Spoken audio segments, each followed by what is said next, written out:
नमस्कार दोस्तों, श्री अनंता YouTube channel पर आप सबका स्वागत है। दोस्तों, हमारे आज के एपिसोड में हम प्रश्नोपनिषद अध्याय 5 में पिप्लादा और सौर्ययानी के बीच क्या बातचीत हुई थी। पिप्लादा ने जागृत अवस्था, स्वप्न अवस्था और निद्रा अवस्था के साथ साथ इंद्रियों के बारे में क्या कहा है, इस बारे में हमारे स्वामी जी बताएंगे। आप भी सुनिए। नमस्कार प्रेमियों, आज प्रश्नोपनिषद भाग 5, इसमें पिप्लादा जी से उनकी विद्यार्थी सौर्ययानी ने क्या पूछा, क्या प्रश्न उनसे सवाल किए, जिससे पिप्लादा जी ने बड़े स्पष्ट रूप से बताया है। तो सौर्ययानी जी ने ये पूछा था, हमारी जागृत अवस्था में, हमारे स्वप्न अवस्था में और हमारे निद्रा अवस्था में ये कौन सी जो हमारी एलिमेंट है इस शरीर के अंदर जो काम करती है। तो ये तीनों इसमें एक एलिमेंट कैसे काम करेगा, वो क्या हो सकता है। ये कौन सा जो एलिमेंट है जो हमारे शरीर के अंदर काम करता है, ये हमेशा हमारे अंदर एक संदेह रहता है। तो हम सब अनुभव किए हैं, जो वो उन्होंने सौर्ययानी जी ने जो प्रश्न किया था उसके साथ उनको ये भी था, ये कौन सा इसका एक देव या देवी हो सकते हैं जो ये पूरे हमारे इंद्रियों को कंट्रोल करते हैं, एलिमेंट्स को। ये सवाल उठाते ही पिप्लादा जी ने स्पष्ट रूप से बताया, हमारे अंदर जो है दो प्रकार के हैं, वो इन जो एलिमेंट्स कहा जाता है, एक तो है माइंड और दूसरा जो है हमारी सेंसेस। अभी जब हम मन की बात करते हैं, वो चाहे मन हो सकता है या चाहे वो बुद्धि हो सकता है। और दूसरी बात, जब सेंस कह दिया, सेंसेस में क्या होता है, कर्मेंद्रिय और ज्ञानेंद्रिय, इन दोनों को मिला के 10 इंद्रियां बनती हैं। जब इंद्रियों की बात आती है तो मन और बुद्धि, जो मन जो होता है उसको हम कहते हैं माइंड और बुद्धि को हम कहते हैं इंटेलेक्ट। महर संस्कृत पद में उसका एक ही शब्द है, उसको कहते हैं मनस, ठीक है ना। अब बुद्धि को तो बुद्धि तो हम संस्कृत में बोल देते हैं, मगर इंग्लिश में जब हम बोलने आएंगे तब माइंड ही कहते हैं या इंटेलेक्ट कह देते हैं। फिर भी इसका विवरण किस तरह से उन्होंने दिया संक्षेप में, वो मैं आपको बताता हूँ। तो पिप्लादा जी ने बोला था, जो पहला जो एलिमेंट जो काम करता है वो कर्म इंद्रिय काम करते हैं, क्योंकि हम हैं द्वैत लोक में, जहाँ पे हम हमेशा अपने आप से सवाल करते हैं, ये क्या है, वो क्या है, मैं क्या हूँ। जब ये सवाल उड़ जाती है तब क्या क्या वासनास वहाँ पे काम करते हैं।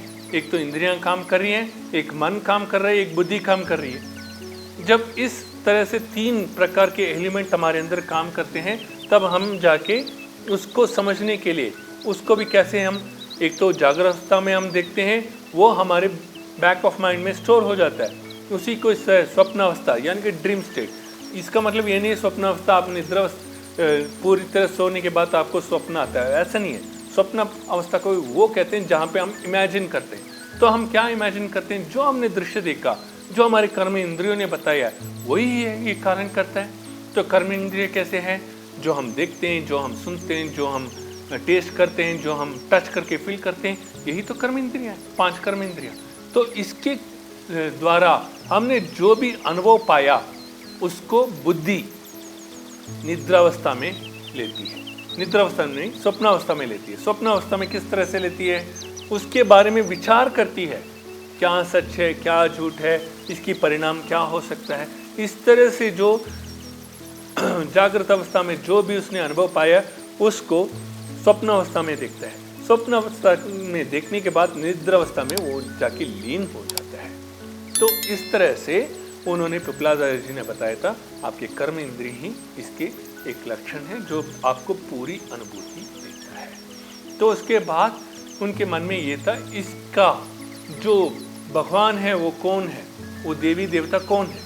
तो ये सौर्ययानी ने जब पूछा था, उन्होंने बोला स्वप्न देवी ही इसका कारण है। फिर से उन्होंने क्यों स्वप्न देवी बोला है, ये भी आप समझिए। स्वप्न का मतलब, मैं फिर से कहता हूँ, ये स्वप्न नहीं है जो आप सोने के बाद आपको एक स्वप्न आता है, वो देवी आपको एक स्वप्न देती है, नहीं। स्वप्न देवी हमेशा जागृत अवस्था में भी रहती है, निद्रा अवस्था में भी रहती है। वो स्वप्न क्या है, तो जो भी आप इमेजिन करते हो या जो भी आपके बैक ऑफ माइंड में स्टोर हुआ है, जो निद्रा अवस्था में आ जाती है एक स्वप्न के रूप में या जागृत अवस्था में जिसके बारे में आप सोच विचार करने लग जाते हो, जो देखे हो, उसी को ही स्वप्न देवी कहा जाता है। वो स्वप्न देवी इंद्रियों द्वारा, कर्म इंद्रियों द्वारा आपको ये मैसेज पहुंचाती है, ये अनुभव पहुंचाती है ज्ञान क्या है। तो इसी को ही पिपलादा जी ने बहुत संक्षेप में बोला है। जो आपको ज्ञान देता है वो कर्म इंद्रिय है, कर्म इंद्रियों को ही हमने स्वप्न देवी कहा गया है। और क्यों हम उसको देवी करके हम रिप्रेजेंट करते हैं, बहुत सरल सी बात है। जैसे हम भारत को माता कहते हैं, इसी प्रकार से ये जितना भी सृष्टि बना हुआ है वो प्रकृति से बना है, जिसको हम पोटेंशियल एनर्जी कहते हैं। स्टैटिक एनर्जी को हम क्या कहते हैं, वो परमपिता परमेश्वर कहते हैं। और उनका जो अर्धांगिनी हम जो कहते हैं, जिसके वजह से सृष्टि का पूरा विवरण आया है या उसका उत्पन्न हुआ है। जैसे एक माँ अपनी गर्भ से एक बच्चे संतान को जन्म देती है, उसी प्रकार से वो परमपिता कारण हो सकता है, मगर मूल कारण जो बन रहे हैं वो माँ ही होती है। इसीलिए उस प्रकृति को उन्होंने बोला है देवी, और उसी प्रकृति को स्वप्न देवी बोला है। चाहे वो इंसान, चाहे वो आदमी हो या औरत हो, सबके अंदर बसा हुआ कौन है, वो प्रकृति है। तो इसको संक्षेप में पिपलादा जी ने सौर्यायन को बताया है, जिसकी वजह से सौर्यायन को ये ज्ञान प्राप्त हुआ है कि हमारे अंदर जो कर्म इंद्रियां हैं वो प्रकृति ही करवाती है, और जहाँ हम बाहर भी देखते हैं वो भी प्रकृति ही करवाती है। तो इस तरह से हमें जो ज्ञान हमें इस प्रश्नोपनिषद में मिला है, इसके बाद आने वाले एपिसोड में सत्यकामा जबाला ने क्या प्रश्न उठाया, उसको और क्या प्राप्ति हुई, ज्ञान प्राप्ति हुई, वो हम अगले एपिसोड में देखते हैं। तब तक बने रहिए। जय श्री राम।